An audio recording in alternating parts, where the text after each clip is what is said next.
Hello' everyone welcome to exam live মই সুদীপ্ত শইকীয়াই আপোনালোক সকলোকে মোৰ চেনেলটোলৈ স্বাগতম জনাইছোঁ আশা কৰোঁ আপোনালোক সকলোৰে ভালেই আজি এটা ইম্পৰ্টেণ্ট টপিক ডিছকাছ কৰিম আৰু এইটো আপোনালোক সকলোৰে কাৰণে ইম্পৰ্টেণ্ট হ'ব চ' ভিডিঅ'টো শেষলৈকে চাব চেনেলটো ছাবস্ক্ৰাইব আৰু ভিডিঅ'টো লাইক কৰি যাবলৈ নাপাহৰিব চ' আপোনালোকৰ বহুতৰে মেছেজ আহিছে মানে যোনসকলেতো ইয়াৰ যোনকেইখন ইউনিভাৰ্চিটি আছিলে সেইখনত ভালদৰে মাৰ্কছ পাই উত্তীৰ্ণ হৈছে তেওঁলোকৰ ইমান চিন্তা নাই তেওঁলোকে এডমিশ্যন লৈছোঁ বুলি জনাইছে মেছেজত মোৰ সকলোৰে ভাল লাগিছে সকলোলৈকে অভিনন্দন জনালোঁ কিন্তু এতিয়া কথাটো হ'ল বহুতে মোক জনাইছে যে বা আমি ভাবিছোঁ যে এতিয়া মাৰ্কছ ইমান ভাল নহ'ল আৰু মই ইয়েৰটো ৱেষ্ট কৰিব বিচৰা নাই বহুতে কৈছে যে মই এতিয়া ইয়েৰটো ৱেষ্ট কৰিব বিচৰা নাই ২৬ত যদি এডমিশ্যন লওঁ ২৮লৈকে মোৰ কমপ্লিট হ'ব চ' মই আকৌ এবছৰ ৰখিব বিচৰা নাই আৰু সেইকাৰণে মই ভাবিছোঁ যে মই ৱেষ্ট বেংগলৰ যোন ইনষ্টিটিউটবিলাকত যোনটো অফাৰ কৰে বি এড কৰ্চ মই সেইটো লৈ লওঁ বুলি এতিয়া ভাল হ'ব নে বেয়া হ'ব মোক সুধিছে চ' এইটো একচুৱেলি এটা দুটা লাইনত সেইটো ক'ব নোৱাৰি আৰু সেইটো বস্তু ডিছকাছ কৰিবলৈ আজি মই গোটেই ভিডিঅ'টো লৈ আনিছোঁ চ' আপোনালোকে শেষলৈকে চাব আৰু শেষলৈকে আপোনালোকে ডিচাইড কৰিব আপোনালোকলৈ থাকিল যে আপোনালোকে কি কৰাটো ভাল হয় মোক কমেণ্ট ছেকশ্যনত জনাবলৈ নাপাহৰিব আপোনালোকৰ মতামত চ' এতিয়া ষ্টাৰ্টিং সেইটোৱে বহুতে মোক সুধিছে যে মোৰ এতিয়া ভাল নহ'ল অকল এতিয়া মোৰ দুখনমান আজি দুখনৰ আছে এডমিশ্যন এণ্ট্ৰেঞ্চ আৰু এখনৰ আছেগৈ বড়োলেণ্ড ইউনিভাৰ্চিটি কিন্তু মোৰ মানে ইমানটো কনফিডেঞ্চ নাইকিয়া হৈ গৈছে যে মই সিমানখিনি কৰিব পাৰিম ফাৰ্ষ্ট কথাটো সেইটোৰ ওপৰত মই বনাইছোঁ আপোনালোকে ইমান এনচিয়াছ নহ'ব এনচিয়াছ নহ'লে আপুনি কামলি আপোনালোকে এটেম্প কৰক বাট কি হয় যে মানে মোৰ নিজৰ চান্সটো বঢ়াবলৈ মই ভাবিছোঁ মই ৱেষ্ট বেংগলত এডমিশ্যন হৈ আছে মই ৱেষ্ট বেংগলত এডমিশ্যন লৈ ল'ম চ' এতিয়া কি কৰা যায় চ' মোলৈ সেইটো মেছেজ আহে বহুতবাৰ এতিয়া মই ভাবোঁ মানে এটা লাইনত কেনেকৈ আনচাৰটো দিওঁ আৰু ইমানেই বেছি মেছেজ আহি থাকে যে এইটো মানে বহুত বেছিকৈ কৈ থাকিবলৈও দিগদাৰ হয় এতিয়া কি হয় কথাটো আপোনালোকে এতিয়া চাওক হয় এতিয়া অসমৰ আণ্ডাৰতে বহুতকেইখন ইউনিভাৰ্চিটি আছে Dibrugarh university Guwahati university Assam university Bodoland university Bhattadev university চ' আপোনালোকৰ মই মানিলোঁ ডিব্ৰুগড় ইউনিভাৰ্চিটি আৰু গুৱাহাটী ইউনিভাৰ্চিটিৰ এক্সাম হৈ গ'ল তাৰপিছতে আপোনালোকৰ আজি আছাম ইউনিভাৰ্চিটি আৰু বড়োলেণ্ড ইউনিভাৰ্চিটিৰ আপোনালোকৰ যোৱা দেওবাৰে হৈ গৈছে কিন্তু বাকী থাকিলে কি বড়োলেণ্ড ইউনিভাৰ্চিটি আৰু তাৰ কাৰণে আপোনালোকে যথেষ্ট সময় পাইছে চ' আপোনালোকে তাৰ কাৰণে প্ৰিপেৰেশ্যন চলাওক ফাৰ্ষ্ট মোৰ ৰিকমেণ্ডেশ্যন সেইটো যে যদি পায় অসমতে থাকি অসমত পঢ়িবলৈ পালে বেছি ভাল হয় চ' আপোনালোকৰ সেইটো ফাৰ্ষ্ট ট্ৰাই কৰক চ' সেইটো মোৰ ফাৰ্ষ্ট ছাজেশ্যন নেক্সট এতিয়া আহিলে ৱেষ্ট বেংগলৰ কথালৈ আহোঁ ৱেষ্ট বেংগলত বহুতকেইখন ইনষ্টিটিউট আছে বহুত কৰে কিছুমানে জনায় যে ক্লাছ নকৰাকৈ হৈ যায় সেইটো কাৰণেও বহুতে প্ৰিপেয়াৰ কৰে যে মই ইমান মানে অসমৰ ইনষ্টিটিউটবিলাকত কৰিলে কি হয় ক্লাছ কৰিব লাগিব নাচিব লাগিব গাব লাগিব ড্ৰামা কৰিব লাগিব মই ইমানখিনি কৰিব বিচৰা নাই কিন্তু মোক বি এডৰ ডিগ্ৰীটো লাগে চ' মই ভাবিছোঁ মই ৱেষ্ট বেংগল যাওঁগৈ ৱেষ্ট বেংগলত এডমিশ্যন লৈ লওঁ অকল জাষ্ট মই শুনিছোঁ যিমানলৈকে জানো যে অকল জাষ্ট এক্সামিনেশ্যনটো দিবলৈ গ'লেই হ'ল তাকো জাষ্ট এটেণ্ড কৰিব লাগে তাত এটেণ্ড মোৰ মনত ৰাখিব এটেণ্ড ৱৰ্ডটোলৈ এনেকুৱা নহয় যে আপোনালোকে তাত পঢ়ি লৈ পিনি বহুত একদম পঢ়ি লৈ পিনি কষ্ট কৰি মাৰ্কছ আনিব লাগে তাত এটেণ্ড কৰিব লাগে জাষ্ট আপোনালোকে ডিগ্ৰী পাই যাব দুবছৰৰ পিছত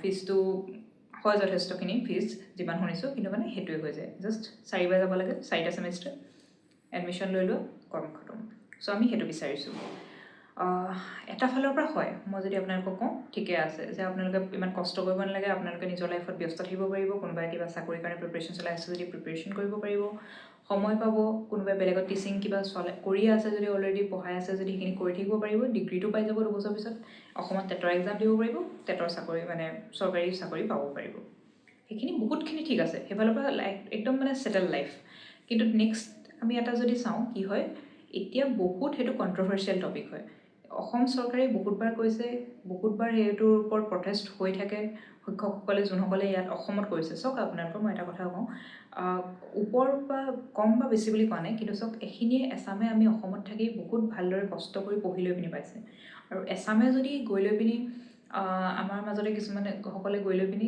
যিকোনো কাৰণে হ'ব পাৰে সেইটো হয়তো নিজৰ কিছুমান মানে লিমিটেশ্যনৰ কাৰণেও হ'ব পাৰে চেলেঞ্জৰ কাৰণেও হ'ব পাৰে যি কাৰণেই নহওক ৱেষ্ট বেংগলৰ ডিগ্ৰী এটা লৈ আহি একো নপঢ়াকৈ মাত্ৰ এক্সামত এটেণ্ড কৰি চাৰ্টিফিকেট এখন লৈ পিনি ইয়াত চাকৰি কৰে তেতিয়া কি হয় আমাৰ মানে সেইটো মানে এটা জেনুইন ৰিজন হয় যে চবৰে গাত লাগিব যে কেনেকৈ হৈছে আমি ইমানখিনি পঢ়ি মেলি যেনেকৈ নহওক টিচাৰ্ছ ট্ৰেইনিঙৰ মূল উদ্দেশ্যটো কি হৈছে যে আমাক সিমানটো কেপেবল বনোৱা সিমানটো স্কিলফুল বনোৱা যে আমি এটা ভৱিষ্যত প্ৰজন্ম গঢ়িব পাৰোঁ কিন্তু তাত আমি একো নাপালোঁ সেইখিনি ট্ৰেইনিং চ' আমাৰ বি এডটোৰ কিবা জানো ভেলিউ থাকিলে একচুৱেলি মেইন কুৱেশ্যনটো তাত আহে চ' সেইটো লৈ পিনি বহুতখিনি প্ৰটেষ্ট হৈ থাকে সময় প্ৰত্যেক বছৰতে আপোনালোকে শুনিব যে এইটো মাহত হৈছে ক'ৰবাত ইয়াত ক'ৰবাত প্ৰটেষ্ট হৈছে কিবা হৈছে শুনি থাকিব আৰু তাৰ লৈ পিনি এতিয়া যদি মই চৰকাৰৰ ফালৰ পৰা কওঁ চৰকাৰে একেবাৰে নাকচ কৰি দিব পৰা নাই সেইটো সঁচা কথা কাৰণ নাকচ কৰিব পৰা কিয় নাই যেনেকৈ নহওক সেইটো আপোনালোকৰ ডিগ্ৰীটো হয়, আপোনালোকৰ চাৰ্টিফিকেট এখন আছে, যেনেকৈ নহওক যি কৰিয়ে পাওক লাগিলে, কিন্তু চাৰ্টিফিকেটখন আছে। চ' সেইটো নাকচ কৰি দিব পৰা নাই, যিহেতু তেওঁলোকো মানে অসমৰে সন্তান হয়, তেওঁলোকেও চাকৰি পোৱাটোৱে বিচাৰিছিলে। চ' সেইটো উদ্দেশ্যটো ভাল আছিলে। কিন্তু ইটো ফালৰ পৰা এইটো হয় যে তাৰ কাৰণে আমি মানে এটা ফালৰ পৰা আমি যিটো আমাৰ মূল উদ্দেশ্যটো আছিলে স্কিল পঢ়োৱাটো, সেইটো আমাৰ কমি গৈছে। সেইটো আমি একো তাত লাভ নহ'ল কৰি লৈ পিনে। আৰু তাৰ উপৰিঞ্চি যোনসকল মানে ইয়াত পঢ়ি মেলি ভালকৈ কৰিবলৈ বিচাৰিছে, তেওঁলোকৰ লগতো বেছিকৈ কম্পিটিশ্যন বাঢ়ি গৈছে। চ' একেবাৰে নাকচ কৰিবও পৰা নাই, আৰু মানে একেবাৰে মানে তাক আগবাঢ়ি আদৰি ল'বও পৰা নাই, কাৰণ দুইটা ফালৰ পৰাই অলপ অলপ শুদ্ধ। চ' তেওঁলোকে এতিয়ালৈকে হয়, এইটো কথা হয় যে একেবাৰে নাকচ কৰি দিয়া নাই কেতিয়াও, যে আমি নলওঁ বুলি সেইটো কোৱা নাই। কিন্তু প্ৰত্যেক বছৰে সেইটোৰ ওপৰত আমাৰ কথাটো ওলায়ে যে এইটো কোনোবা এদিন বন্ধ হৈ যাব পাৰে। চ' সেইটো ভাবি বহুতে মোক মেছেজ দিয়ে যে বন্ধ হৈ যাব নি। চ' সেইটো চিয়ৰিটি নাই, কাৰণ সেইটো প্ৰটেষ্ট চলি থকালৈকে আমি ক'ব নোৱাৰোঁ যে এইটো ডিচিশ্যনে ল'ব বা এইটো ডিচিশ্যনে ল'ব, সেইটো চৰকাৰৰ ওপৰত। কিন্তু মানে হয় যে একদম একো নপঢ়াকৈ জাষ্ট এক্সামিনেশ্যনটো দি লৈ পিনি পঢ়িলে জানো আমি সেই যোনটো উদ্দেশ্য আছে স্কিল পঢ়োৱাটো, সেইটো সম্পূৰ্ণ হ'ল। আৰু যদি সম্পূৰ্ণই নাই হোৱা, আমি জানো সেইটোৰ কাৰণে এলিজিবল হয় একচুৱেলি আমি চাৰ্টিফিকেট হিচাপত ঠিকে আছে, বাট একচুৱেলি আমি এলিজিবল হয় নে নহয় আমি, সেইটো কুৱেশ্যন আহে। চ' এটা সময় হয়তো এনেকুৱা আহিব পাৰে যে সেইটো আপোনালোকৰ নাকচ কৰিব পাৰে, সেইটো প্ৰবেবিলিটি আছে। বা এইটো হ'ব পাৰে যে এনেকৈ চলি থাকিব, প্ৰতিবাদ চলি থাকিব, যেনেকৈ বেলেগ প্ৰতিবাদ দেশত চলি থাকে তেনেকৈ হয়তো চলি থাকিব। বাট যোনে যোনে পাছ কৰি আহিছে তেওঁলোকে টেটৰ এক্সামত এটেম্প কৰিব পাৰিব, পঢ়িব পাৰিব, চাকৰি পাই যাব, নিজৰ কম্পিটিশ্যনত আহি থাকিব, সেইখিনি হৈ থাকিব। কিন্তু এই দুটাৰ ভিতৰত আমি কি কৰা উচিত? আমি যদি ছাপ'জ মই আজি ধৰি ল'লোঁ, আজি এক্সামিনেশ্যন দিলোঁ, মোৰ মাৰ্কছ ভাল নহ'ল, এতিয়া মই এবছৰ ৱেষ্ট কৰাতকৈ মই ৱেষ্ট বেংগলত এডমিশ্যন লওঁ নে নলওঁ, সেইটো ইম্পৰ্টেণ্ট হয়। চ' ফাৰ্ষ্ট কথা, এইটো আপোনালোকৰ নিজৰ চইচ হ'ব। আপোনালোকে নিজে ভাবিব লাগিব যে আপোনালোকক BEdৰ ডিগ্ৰীটো কিয় লাগে। হয়, সকলোৰে এন উদ্দেশ্য চাকৰি পোৱাটোৱে হয়, প্ৰশিক্ষণ দিয়াটোৱে হয়, এইটো হয়। কিন্তু আপোনালোকে কেনেকৈ বিচাৰে? আপোনালোকৰ ওচৰত এতিয়াও সময় আছে যে বড়োলেণ্ড ইউনিভাৰ্চিটিত ভালকৈ পঢ়ি তাত ভালদৰে পঢ়ি পাছ কৰি দিওঁ, নে অলপ ভালকৈ আৰু এক্সামখিনি দিওঁ, নে ৱেষ্ট বেংগলৰ পৰা দিওঁ। সেইটো আপোনালোকৰ ফাৰ্ষ্ট নিজৰ ডিচিশ্যন। সেইটো মই এতিয়া ক'ব নোৱাৰোঁ যে এইটো বা এইটো। সেইটো আপোনালোকক মই জনালোঁ, আপোনালোকে নিজৰ মতামত কমেণ্ট ছেকশ্যনত জনাব। কিন্তু সেইটো হ'ল ফাৰ্ষ্ট কথা। নেক্সট কথা হয়, যদি আপোনালোকে ভাবিলে যিমান যি নহওক চব মই প্ৰ'জ এণ্ড কজ ক'লোঁ, গোটেইখিনি কৰি মেলিও আপোনালোকে জাষ্ট ভাবিলে যে নহয়, যেনেকেই নহওক মোৰ নিজৰ কিছুমান লিমিটেশ্যন আছে, মই ইমানটো ইয়াৰ ভিতৰত মই কমপ্লিট কৰিব পাৰে লাগে, যেনেকেই নহওক দেখা যাব, পিছত প্ৰটেষ্ট কৰি লৈ পিনে এখন কেঞ্চেল হৈ যোৱাৰ চান্স আছে, যদিও মই ৰিস্ক ল'বলৈ ৰাজি আছোঁ। বা যদি কেঞ্চেল নহয় তেতিয়াতো ৱেল এণ্ড গুড। চ' মই ৱেষ্ট বেংগলত এডমিশ্যন ল'ম, ভাবি ল'লে। এতিয়া ৱেষ্ট বেংগলত যদি এডমিশ্যন ল'ম বুলি ভাবিছে, তেতিয়া আপোনালোকে কি কি কথা কোৱা উচিত, মানে চিন্তা কৰা উচিত। ফাৰ্ষ্ট কথাটো হয়, য'তে ত'তে আপোনালোকে পালে বুলি এডমিশ্যন লৈ নল'ব। এতিয়াও মই দেখিছোঁ বহুত এনেকুৱা গ্ৰুপছ আছে য'ত আপোনালোকক কয় যে মানে ৱেষ্ট বেংগলৰ এখন কলেজত এডমিশ্যন হৈ আছে, ইমানটো ফিজ দিব লাগিব, ক'লৈকো যাব নালাগে, হেৰি কৰিব নালাগে, এডমিশ্যনটো লৈ লোৱা, মই এনেকৈ মানে কৰি দিম। কেতিয়াও সেইটোত ভুল নাযাব, কেতিয়াও নাযাব। তেনেকুৱা বহুত গ্ৰুপ আছে। আপোনালোকে নিজে সেইটোৰ প্ৰতি অনলাইন চবৰে আছে, মোবাইল আমি সকলোৰে আছে, ভিডিঅ'টো চাই আছে যেতিয়া আপোনালোকৰ ওচৰত মোবাইল আছে, চ' আপোনালোকৰ মোবাইল গুগল আছে, চ' আপোনালোকে সেইটোৰ প্ৰতি নিজে চাৰ্চ কৰিব যে এই কলেজখন একচুৱেলি আছে নাই, এইখন কি হয়। আৰু BEd কলেজত এডমিশ্যন লোৱাৰ মেইন ৰুলটোৱে কি হ'ল, সকলোতে মই কৈছোঁ কি হয়, NCTE ৰিকগনাইজ হয় নে নহয়, সেইটো চোৱাটো আপোনালোকৰ কাৰণে মষ্ট ইম্পৰ্টেণ্ট হৈ পৰিব। কিন্তু মই জনাই দিছোঁ, সেইটো আপোনালোকে চাবই চাব যে এইখন কলেজ যোনখনেই নহওক, কোনোবা গ্ৰুপে কৈছে, কোনোবা ফ্ৰেণ্ডছে কৈছে, যোনে কৈছে, আপোনালোকে জাষ্ট পটিয়াত নাযাব। বহুতে কয় যে মোৰ লগৰ কোনোবাই কৰি আহিছে, সেইটো কথাও আহে দেই বহুতে কৈছে যে মোৰ ফ্ৰেণ্ডছে কৰি আহিছে তো মই কৰিম বুলি ভাবিছোঁ, তাত ভুলকৈ। চ' আপোনালোকে হয়, হ'ব পাৰে কোনোবাই কৰি আহিলে, কিন্তু আপোনালোকে নিজে চাব যে সেই কলেজখন NCTE ৰিকগনাইজ হয় নে নহয়। আপোনালোকে জাষ্ট কি কৰিব, গুগলত চাৰ্চ কৰিব যে দিছ কলেজখনৰ নাম দিব, is it NCTE recognised or not. তো NCTE ৱেবছাইট এটাও খোল খাই যাব। আপোনালোকে জাষ্ট আজিকালি কি হয়, গুগলৰ AI আছে, চ' AI এটা আনচাৰ দিয়ে, সেইটোৰ ওপৰত পটিয়াত নাযাব। কিন্তু তাত yes আহিব পাৰে, no আহিব পাৰে, যি আহিব পাৰে। আপোনালোকে ডাইৰেক্ট মানে অফিচিয়েল ৱেবছাইটটো যাব NCTE, তাত আপোনালোকে চাৰ্চ কৰিব পাৰে, নামটো দি লৈ পিনে আপোনালোকে চাৰ্চ কৰিব, আৰু তাৰপিছত চাব, তাত চাব বহুতখিনি লিষ্ট আহে, কেতিয়া NCTE ৰিকগনাইজ হৈছিল, কেতিয়া আকৌ সেইখনক যদি মানে ৰিকগনিশ্যনটো উঠাই লৈছে, কেতিয়া উঠাই লৈছে, বা আকৌ ৰিষ্ট'ৰ কৰিছে নেকি, সেই গোটেইখিনি ডিটেইলছ তাত দিয়া থাকিব। আৰু PDF ফৰ্মত, অফিচিয়েল ফৰ্মত দিয়া থাকিব।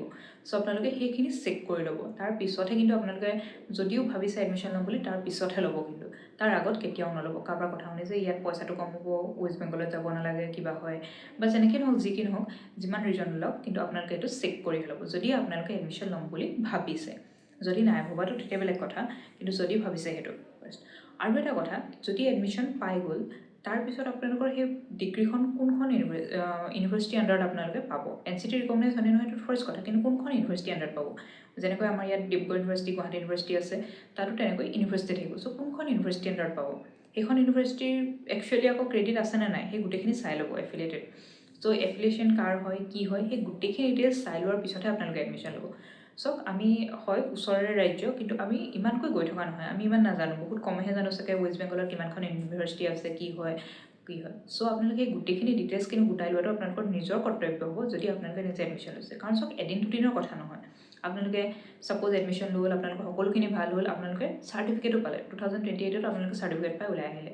তাৰপিছত টেটতো এক্সামিনেশ্যন হ'ল, কিন্তু বাই চান্স ভগৱানে নকওক তাৰপিছত কিবা এটা হৈ গ'ল, যে আপোনালোকৰ সেইখন আপোনালোকে গম পালে NCT ৰিকগনাইজেই নাছিল, সেইটো ভেলিডিটিয়ে নাই, বা সেইখন কেঞ্চেল হৈ গ'ল কিবা পাৰে, তো আপোনালোকৰ বহুত ৰিস্ক আহি যাব। আপোনালোকৰ 2 বছৰৰ ৰিস্ক, আপোনালোকে এবাৰ ইমানখিনি পইচাৰ ৰিস্ক, সেই গোটেইখিনি আহিব। চ' আপোনালোকে সেইখিনি গোটেইখিনি তাৰ আগতে চেক কৰি লওক। চ' তাৰ সেই গোটেইখিনি ভাবি গুণিহে খালি এডমিশ্যন লওক। মই এইটো নকওঁ যে আপোনালোকে এডমিশ্যন নল'ব, বা মই এইটো নাই কোৱা যে এডমিশ্যন লওক আপোনালোকৰ এইটো নিজৰ ডিচিশ্যন হ'ব। কিন্তু আপোনালোকে এই যিমানখিনি মই ক'লোঁ গোটেইখিনি ক্ৰাইটেৰিয়া আপোনালোকে চেক কৰি লওক, নিজে ভাবি লওক, তাৰ পিছতহে এডমিশ্যন লওক। এনেকুৱা নহয় তাৰ আগতে জাষ্ট মই পাই গ'লোঁ এডমিশ্যন মই লৈ লওঁগৈ, সেইটো নকৰিব খালি। চ' আৰু যিমান পাৰে, মোৰতো এটাই ৰিকমেণ্ডেশ্যন, যিমান পাৰে অসমৰ যোনকেইখন ইউনিভাৰ্চিটি আছে বা বাকী যোনবোৰ মানে ৰিকগনাইজ আছে, সেইখনত যদি আপোনালোকে এডমিশ্যন ল'ম বুলি ভাবিছে, চেণ্ট্ৰেল ইউনিভাৰ্চিটি হওক, সেইখিনিত ল'ম বুলি ভাবিছে, তেতিয়া তাত লওক। সেইটোত আপোনালোকৰ একো মানে ডাউট নাথাকে যে কেতিয়াবা কেঞ্চেল হৈ যাব পাৰে, কেতিয়াবা মোৰ চাকৰিটো গুচি যাব পাৰে, সেইটো নহয়। কিন্তু ৱেষ্ট বেংগলত যদি আপোনালোকে সেইখন ইনষ্টিটিউট ল'ব বিচাৰিছে, জাষ্ট আমি ক্লাছ কৰিব নালাগে, এডমিশ্যন পাই গৈছোঁ, 2 বছৰৰ ভিতৰত পাই যাম, সেইটোখিনি উদ্দেশ্য যদি আপোনালোকে বিচাৰিছে, তো আপোনালোকে বহুত ভাবি চিন্তি লওক। এইটো নাই কোৱা যে মই নল'ব বা ল'ব, কিন্তু সেই গোটেইখিনি আপোনালোকে ভাবি চাই লওক, তাৰপিছতহে আপোনালোকে নিজে ডিচিশ্যন লওক। কিন্তু NCT ৰিকগনাইজ হোৱাটো মাষ্ট বি। আৰু চাওক, NCT ৰিকগনাইজ হ'লে হয়, এইটো কোনো মানে চৰকাৰে নাকচ কৰিব নোৱাৰে যে এডমিশ্যন নিদিওঁ বুলি, সেইটো হয় কথা। কিন্তু অসমত প্ৰতিবাদ বহুত চলি থাকে যে, কাৰণ একো ক্লাছ কৰা নহয়, সেইটো সঁচা কথা। আপোনালোকে কোনোবাই কৰিছে যদি মোক জনাব, বা কোনোবাই ল'ম বুলি ভাবিছে যদি জনাব আপোনালোকৰ মতামত। কিন্তু মই যিমানলৈকে জানো তাত ক্লাছ নহয়, আপোনালোকে জাষ্ট এক্সামিনেশ্যন এটেম্প্ট কৰিবলৈ যাব লাগে। আৰু এক্সামিনেশ্যন এনেকুৱা নহয় যে পঢ়ি মেলি বহুত, যিমানলৈকে মই জানো just attendance is compulsory, that's it. আপোনালোকে এডমিশ্যন চাৰ্টিফিকেট পাই যাব। চ' সেইটো কৰি লৈ পিনি আপোনালোকে নিজৰ যোনটো উদ্দেশ্য আছিল সেইটো একচুৱেলি জাষ্টিফাই কৰিছেনে, নিজকে জাষ্টিছ দিছেনে সেইখিনি মানে সিমান কামটো, চ' এই গোটেইখিনি ভাবি ল'ব। আৰু বাই চান্স ইমানখিনি গোটেইখিনি কোৱাৰ পিছতো আপোনালোকে ল'লে এডমিশ্যন, কিন্তু তাৰপিছত আপোনালোকে জাষ্ট এক্সামিনেশ্যনটো দিবলৈ নাযাব। এটলিষ্ট অলপ নিজকে আপগ্ৰেড কৰিবলৈ, যেনেকৈ হওক, অনলাইন হওক অফলাইন হওক, আপোনালোকে পঢ়িব অলপ, মানে নিজৰ স্কিলটো ইম্প্ৰুভ কৰিবলৈ চেষ্টা কৰিব। স্কিল ইজ মাষ্ট, যেনেকৈ নহওক। কেতিয়াবা কোনোবা এটা কিবা কাৰণে চাকৰি এটা গ'লেও বা কিবা এটা গ'লেও আপোনাৰ যদি স্কিল আছে, আপোনালোকে নিজে আকৌ উঠি আহিব পাৰিব। কিন্তু যদি আমি সেই বেছিক ফাউণ্ডেশ্যনটোৱে আমাৰ মানে ঢিলা হয়, আমি পিছত এটা চাকৰি যোৱাৰ পিছত আমি আকৌ মানে নিজকে উঠাবলৈ বহুতখিনি চেষ্টা কৰিব লাগিব। চ' আপোনালোকে সেইটোৰ ওপৰত বেছি ফ'কাছ কৰক। বাকী ইমানেই আছিল। আপোনালোকৰ মতামত কি হয় জনাব, আপোনালোকে কি প্ৰিফাৰ কৰে সেইটো জনাব। কোনোবাই যদি কৰি আছে ৱেষ্ট বেংগলত, ভাল হয়নে নহয়, কেনেকুৱা হয় জনাব, যে কোনোবাই যদি এডমিশ্যন ল'ব বিচাৰে। কিন্তু এটা ৰিকুৱেষ্ট কৰিম, ফেক নিউজ নিদিব। আৰু এনেকুৱা কাৰোবাৰ কথাত কোনোবাই যদি চাওক, কোনোবাই এতিয়া কমেণ্টত লিখি দিব পাৰে যে মই এডমিশ্যন কৰি আছোঁ, মই এইটো ভাল হয়, মই ইয়াত লৈ আছোঁ, সেই কথাটোৰ প্ৰতিয়ন নাযাব। কিন্তু মই প্ৰত্যেকবাৰে কৈছোঁ, কোনোবা ফ্ৰেণ্ডছে কওক, কোনোবা কিবাৰ পৰা কওক, জানক, আপোনালোকে নিজে গোটেইখিনি চাৰ্চ কৰিব, নিজৰ ৰেচপনচিবিলিটি ল'ব যে হয় মই ইয়াত এডমিশ্যন লৈছোঁ, এইটো মোৰ ৰেচপনচিবিলিটি হ'ব মোৰ লাইফত লৈ পিনি, তেতিয়াহে আপোনালোকে এডমিশ্যন ল'ব খালি। সেইটো মই পুনৰ এবাৰ ৰিকুৱেষ্ট কৰিম আপোনালোক সকলোকে। বাকী কিবা কিবি ডাউট থাকিলে কমেণ্ট ছেকশ্যনত জনাব, আপোনালোকৰ মতামতো জনাব। আজিৰ ভিডিঅ'টোৰ কাৰণে ইমানেই আছিল। থেংক ইউ ফৰ ৱাচিং।